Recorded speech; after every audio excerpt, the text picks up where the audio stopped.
Hi guys, welcome back. So Wales have their squad out for the autumn internationals.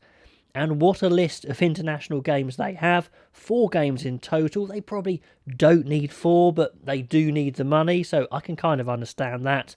First up is New Zealand, but it's outside the international window, so all the players starred on the screen there aren't available because they don't play in Wales. And then they play South Africa, Fiji and Australia in the international window, so they would have those players available, but they do still have some big names injured. We've got Lee Halfpenny, who may not have started, but George North, Tipuric and Navidi, I think, definitely would have started. They could really do with those 3, and they don't have them, so it's definitely a tall order, and this game against New Zealand is a massive tall order. But anyway, I'm going to go through the squad, talk about a few of the players, and also name a team that I'd want to see take the field against New Zealand to see if they can pull off an absolutely heroic underdog win. I know I actually put up an example of how the world ranking system algorithm works, and I used the example if Wales were to beat New Zealand, and there were a few funny comments saying, well, if that happened, it would be the best day of my life, and certainly it would be a big upset, but hey, nothing to lose, I think, is the way to think about it. Anyway, starting off, not a lot of surprises in the front row. We've got Will Griff-John there from the Scarlets, who's uncapped, so it'll be good to see him. But a lot of experience there as well, a lot of well-known names. Alan Wynne-Jones in, of course, 148 caps, moving on to his 150, certainly in these autumn internationals, you'd hope. Absolutely unbelievable.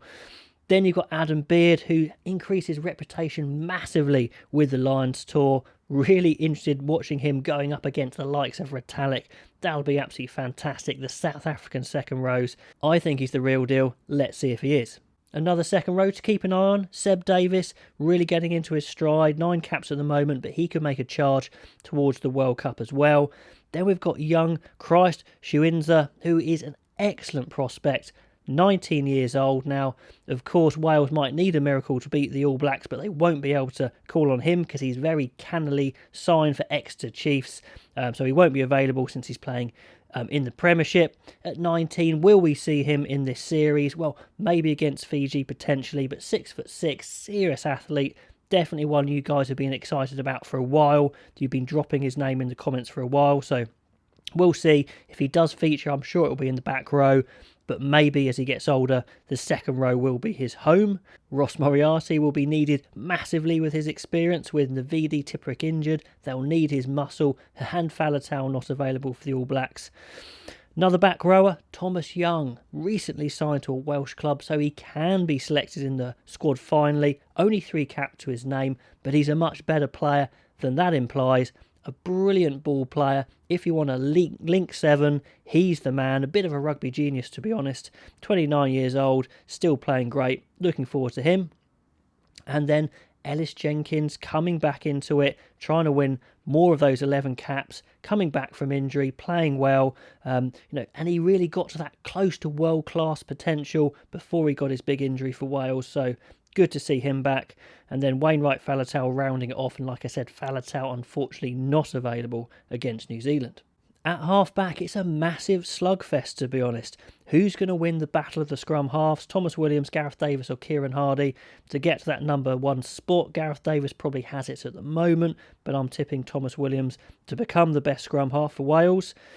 Fly half, they're going to need Anscombe or Priestland starting against New Zealand because Biggar and Sheedy are not available because they're playing in England.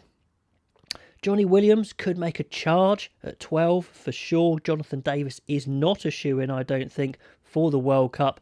Getting on a little bit, still a good player, but certainly Williams can put some pressure on him. Halaholo is almost a certainty in the team, I think, at the moment. Very muscular, very athletic. And young Ben Thomas, 22-year-old, again, worth a look at 12. Like I said, putting pressure on Davis. Used to be a fly half, has got the skills. Could he be that ball-playing centre moving towards the World Cup that would suit the Welsh style? In the back 3, Owen Lane I'm interested to have a look at. He's got a really good chance, I think, to play against New Zealand.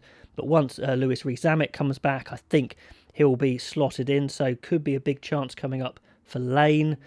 And then we've got McNichol, only 5 caps, but very reliable. Liam Williams is in the squad, although I believe he's recovering from illness, so we'll see what his availability is. So straight on to the team. This is the team I would take to play New Zealand. It's got a chance. They're going to be underdogs, but I think their starting 15 is decent. Wyn Jones, Ken Owens and Thomas Francis, lots of experience, lots of scrummaging and set-piece power. They might fancy themselves to take on that New Zealand front row. With Alan Wyn-Jones and big Adam Beard in behind them, I think it's a decent scrummaging 5 for sure. Moriarty, I'd put at 6 for his physicality. Ellis Jenkins, I'd get him straight back in there. What a great player. I hope he gets back to where he was. Wainwright, I think, has to play 8. In the backs, Thomas Williams, like I said, I think his Wales' best 9. Give him some starts. Let's see if he can take it. Out of Priestland and Anscombe, I know Anscombe has only just come back from injury, but I think he's the more talented player, and he's been playing well on his return as well, so I'd get him straight back in. With the experience of Jonathan Davis at 12, Halaholo at 13, that's pretty settled, so I think that's good to go with. Adams on one wing, of course. Lane, a huge baptism of fire in a way against New Zealand. In the other wing, at 15, I'm not sure Liam Williams is going to recover in time, so I'm going to go for McNichol. He's a good nuts and bolts player, doesn't make a lot of mistakes. So let me know what you think of the Welsh squad and the team that I've put up, and also put the team that you guys would field against New Zealand, and I'll catch you next time.